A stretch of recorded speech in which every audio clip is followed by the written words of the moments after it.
Dia, Provivi de Ciências, eu espero de coração que esteja tudo bem com vocês, com a família de vocês.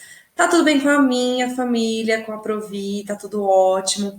Estamos aí de volta às aulas, né, de uma nova forma, nesse modelo EAD, né? Eu espero de coração que isso tudo passe logo e a gente possa estar todo mundo juntinho novamente.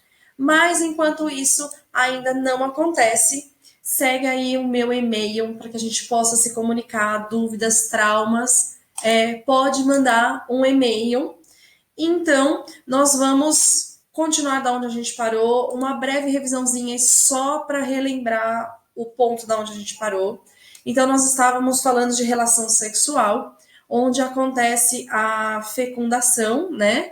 Que é o encontro do gameta masculino com o gameta feminino. Eu vou ligar aqui o apontador, que fica mais fácil para vocês verem de onde eu estou falando. Então tá aqui, ó. O gameta masculino, que é o espermatozoide, ao encontro, então, com o gameta feminino, o ovócito. Isso vai acontecer ali no prazo de 24 horas após a ovulação. Então, a mulher acontece a ovulação, o óvulo vai para a tuba uterina, e é onde vai acontecer, então, esse encontro do gameta masculino com o feminino e a formação aí de um zigoto, certo? Então, aqui tem aí um desenho para melhorar aí a nossa visualização. Então, o óvulo, quando ele é fertilizado, então, há um endurecimento, então, da membrana mais externa, não permitindo que mais de um espermatozoide fecunde um óvulo. Após a fecundação, então, quando o gameta masculino consegue penetrar, então, no óvulo, no gameta feminino, a formação, então, do zigoto. Olha aqui o zigoto. Esse zigoto ele vai passar por divisões celulares. Essas divisões celulares são chamadas de clivagens. Então, de uma vai gerar duas, duas gera quatro, quatro geram oito, e assim por diante, que vai dar origem, então, a uma mórula. Então, mais ou menos 7 dias depois, acontece um fenômeno chamado nidação. A nidação nada mais é do que a fixação, então, do nosso futuro embrião no endométrio, e ali ele se fixa. Tudo bem até aqui? Deixa eu ver, aqui eu pus um videozinho, deixa eu ver se eu consigo liberar ele aqui para vocês. Não tá aparecendo, deixa eu soltar aqui o meu marcador, vamos ver se é isso. Aí, ó, deu. Então, aqui, ó. Então, vai acontecer, então, a ovulação. Tá vendo aí, ó? Tá acontecendo, então, a liberação do ovócito. Ele tá entrando aí na tuba uterina, certo? E aí, então, acontece o encontro dos gametas, né? O gameta masculino com o feminino, os espermatozoides com o ovócito. Apenas um vai conseguir penetrar, tá bom? Lembrando que o quê? Todo o corpo do espermatozoide fica do lado externo. Quando está acontecendo isso, há um endurecimento, então, da camada em volta, então, desse ovócito. Apenas o núcleo do espermatozoide está entrando aí dentro do ovócito. Aconteceu agora a fusão. A partir desse momento, ele é chamado de zigoto, e acontece então aí, ó, as clivagens, certo? E aí, uma atrás da outra tá acontecendo, formou a mórula, e aí, ao mesmo tempo, ele tá caminhando aí devagarzinho pela tuba uterina até chegar no endométrio, lá dentro do útero. E nesse momento acontece, então, a nidação, que é a fixação, então, desse embrião no endométrio. Olha que lindo. Certo? Então, a partir desse momento, acontece aí a gravidez. A gravidez, acontece algumas transformações aí no corpo da mulher. Ela percebe que ela está grávida? Primeira indicação aí é a cessação da menstruação. A mulher, ela para de menstruar, tá bom? É a primeira coisa que vai estar aparecendo. Outra coisa é as mamas da mulher começam a ficar mais volumosas. Ela começa a se preparar também para uma futura amamentação. Então, os seios eles começam a inchar, o bico começa a sofrer algumas transformações. Há também um aumento gradativo do volume sanguíneo, tá? A mulher ela chega a ter cerca de 1,5 litro até 1,8 litro a mais de volume sanguíneo. Isso é devido ao bebê, né? E ela precisa mandar oxigênio, nutrientes para esse bebê, então ela precisa de um volume maior sanguíneo durante o período gestacional para que esse bebê receba todos os nutrientes que ele precisa. A gravidez ela costuma durar 42 semanas no máximo, ou seja, cerca de 9 meses. Tem bebês que nascem de 38, 39, 40 semanas, variam um pouquinho, tá bom? Até 38 semanas, o bebê nasce super saudável. Antes de 38 semanas, é considerado um bebê prematuro e aí ele precisa de algumas atenções especiais. Vocês podem acompanhar um pouquinho aí pelo livro de vocês aí, ó, na página 82, para ampliar um pouquinho mais esse conhecimento, ok?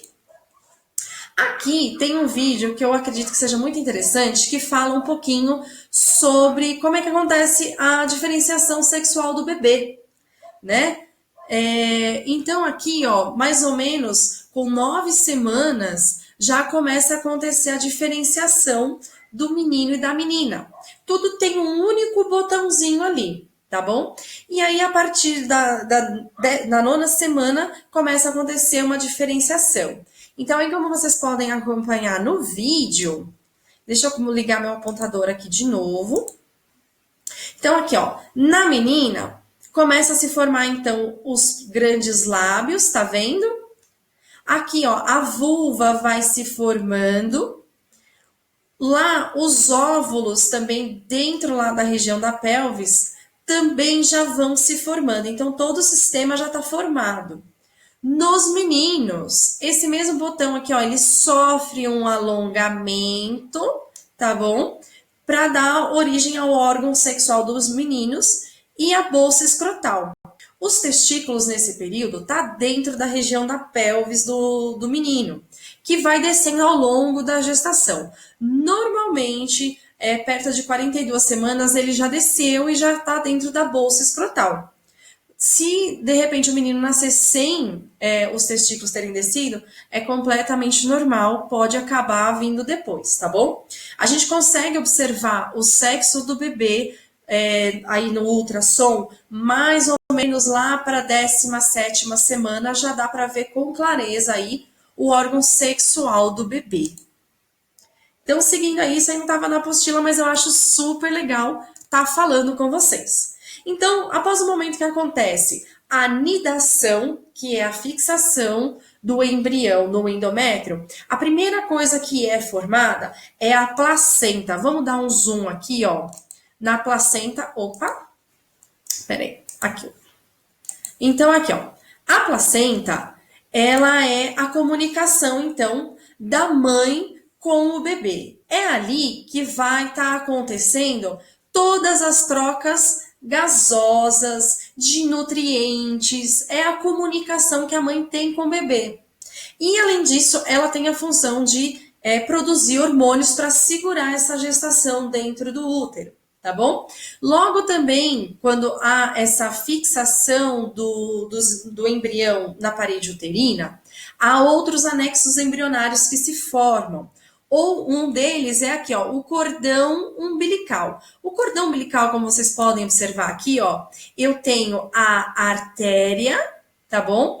E a veia que vai fazer a comunicação, que vai acontecer essas trocas gasosas. Outro anexo embrionário que vai se formar logo após a anidação é aqui, ó, a bolsa amniótica, tá bom? Dentro dessa bolsa amniótica, eu tenho aqui, ó, o líquido amniótico. Esse líquido amniótico, junto com a bolsa amniótica, tem a função aqui, ó, de proteção contra impactos. De repente, se a mulher acabar batendo a barriga, ou acabar, na hora de dormir, acabar virando, colocando mais peso, isso acaba tendo proteção contra choques mecânicos da barriga da mulher com o meio externo. Ele também protege aqui, ó, contra a desidratação. Então, por mais que de repente a mulher passe por algum longo período sem beber água, esse embrião ele está protegido dessa desidratação por esse líquido amniótico. A mulher ela não absorve esse líquido amniótico. E também controle da temperatura. Né? Se de repente o ambiente externo está mais quente ou está mais frio, não importa. O corpo da mulher continua ali a 36 graus e meio, mantém esse líquido aquecido e automaticamente o bebê também fica aquecido. Tudo bem? Então aqui, essa daí é uma imagem real, tá bom? Provavelmente proveniente de um aborto, cerca aí, eu acredito, de umas 17 semanas. Então aqui, ó, dá pra gente visualizar a placenta, né? Que é um órgão que é formado durante a gestação, tá? Acabou a gestação, o bebê nasceu, essa placenta ela é retirada do corpo da mulher, do útero, e é descartado. Olha aqui, ó, a bolsa amniótica também envolvendo todo o bebê, tá vendo? E o líquido amniótico. Nesse caso aqui, ó, o que a gente consegue visualizar aqui, ó? O órgão sexual já desenvolvido, provavelmente um menino.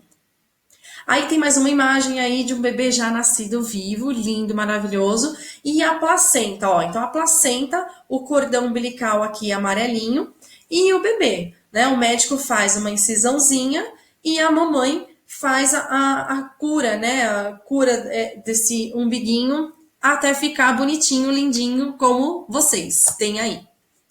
O bebê ele tem que nascer de alguma forma, né? Aí na página 86 do livro de vocês tem aí falando sobre o parto. O parto nada mais quando o bebê ele já está pronto para nascer e aí então acontece produções de hormônios que vão fazer com que a pelvis da mulher se abra. Com isso é permitido então aí o bebê passar pelo canal vaginal. Então assim, a pelvis da mãe ela se abre. Esse útero ele vai sofrer contrações, né? Automaticamente ali na vagina da mulher vai passar por um processo de dilatação, cerca de 10 centímetros, para acontecer então o parto normal. Então, o parto normal vão ser ações hormonais, onde o corpo da mulher vai passar por transformações para esse bebê sair pelo canal vaginal. Se isso não acontecer de forma natural, o que vai acontecer? Vai ter que passar por uma cesariana. Essa cesariana nada mais é do que um corte no pé da barriga da mulher ali.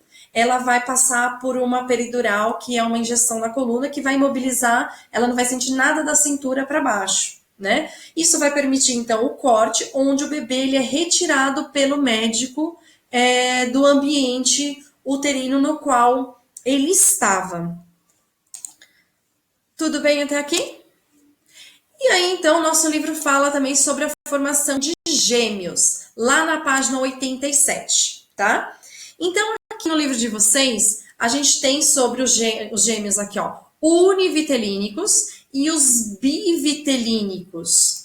Então, como é que funciona isso? Então, quando eu tenho aqui, ó, os univitelínicos, eu tenho um único óvulo e um único espermatozoide que vai acontecer a fecundação. Quando começa a acontecer a divisão celular lá do zigoto, acontece uma divisão completa celular. Então, eu tenho uma bolsa amniótica e o zigoto se formando. Aí, o que acontece?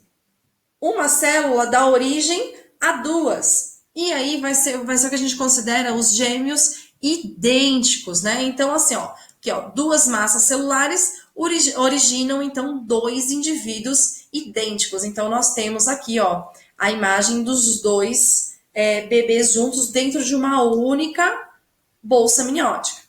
Diferente, então, dos gêmeos bivitelínicos, o que vai acontecer? Por algum motivo hormonal, a mulher ela vai produzir 2 óvulos durante um ciclo menstrual. Conforme ela produzir 2 óvulos, esses 2 óvulos podem ser fertilizados simultaneamente numa única relação sexual, ou pode ser em 2 relações, não tem problema, sempre obedecendo aquele prazo de 24 horas para acontecer a fecundação. Então, eu tenho 2 óvulos, 2 espermatozoides, 2 indivíduos totalmente diferentes. Então, aqui, ó, eu tenho um óvulo aqui, outro óvulo aqui, um espermatozoide, outro espermatozoide. E aí vai acontecer o processo de fecundação normal e desenvolvimento embrionário.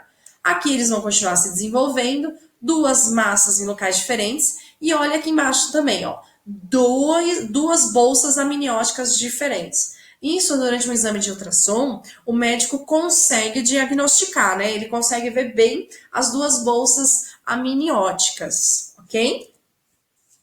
Queria aproveitar aqui para falar sobre a amamentação, que é após o nascimento, após o parto, é muito importante. Então, vamos dar destaque aqui, ó, então, para algumas partes.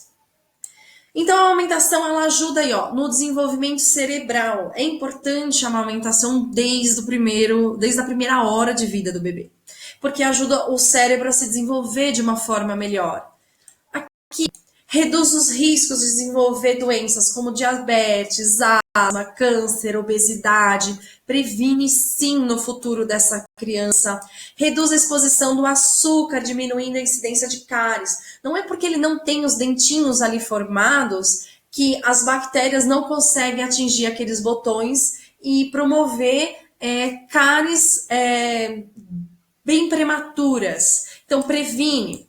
O que acontece? As mudanças sutis no sabor ao longo do tempo preparam o bebê para aceitar uma variedade maior de alimentos. O que acontece? Quando a mulher ela se alimenta, por exemplo, uma comida rica com bastante alho, vai ter uma mudança sutil no sabor do leite materno. Se ela come muito peixe, se ela comer coisa muito forte, comer coisa muito fraca, a banana também vai ter uma alteração sutil no sabor do leite, e isso vai acostumando o paladar do bebê também, e ele aceita melhor os alimentos quando tiver introdução de alimentos. Quando você dá fórmula para esse bebê, ele não sente esses sabores, essas variações de sabor. É sempre um único sabor. E aí ele acaba, quando você vai introduzir a alimentação, ele acaba tendo uma recusa. O leite é o melhor alimento para o bebê. A fórmula é só quando, por algum motivo, a mulher não conseguir amamentar esse bebê. Porque lá tem, ó, proteínas, gorduras, vitaminas, minerais e outros elementos essenciais para uma vida saudável. O que não tem aqui, que eu gostaria de salientar também, é que não é necessário dar chazinho, aguinha, o leite materno tem tudo. A Organização Mundial da Saúde recomenda que esse bebê seja alimentado de 0 a 6 meses exclusivamente com leite materno. Eu quero deixar aqui, se vocês repararem durante esse capítulo, tem alguns exercícios para vocês. Então, na página 78 tem exercício de 1 a 4. Eu gostaria que vocês tentassem fazer eles sozinhos, com lápis, caneta. Separa aí um pedacinho, um momento da nossa aula, para vocês tentarem fazer. Tem também aí, ó, da página 85, que vocês também podem estar fazendo. Leiam o capítulo. Tem bastante vídeos também lá no portal do Poliedro que vocês podem estar assistindo para auxiliar a minha aula aí também. De qualquer forma, eu coloquei a resolução desses exercícios, está lá na plataforma AVA. Vocês também têm acesso lá no portal do Poliedro, tá bom? Então, se vocês não tiverem algum tipo de dificuldade, vocês podem, no próprio AVA já tem as respostas, ou se não, no próprio site do Poliedro. Mas eu peço que vocês tentem fazer sozinhos, porque é treinando que a gente consegue memorizar melhor ali. De qualquer forma, eu já deixo as respostas para vocês, tá bom? Eu vou pedir um pouquinho de esforços na parte de vocês agora, porque eu vou deixar que vocês façam os exercícios aí da página 88 a 90, exercícios de 1 a 9. O 10 eu deixo como sugestão para vocês fazerem. Numa próxima videoaula, eu vou estar fazendo a resolução desses exercícios com vocês, então eu peço que vocês tentem fazer. De qualquer forma, a resolução desses exercícios também já vai estar gravado, vai estar também no ambiente do AVA e também gravado para vocês. Então, se de repente ficar alguma dúvida, eu não entendi o exercício 3 porque é essa resposta, a Pro vai estar dando as explicações na próxima aula. Então eu encontro vocês lá na próxima videoaula. Tô morrendo de saudade. Um beijo, até a próxima aula.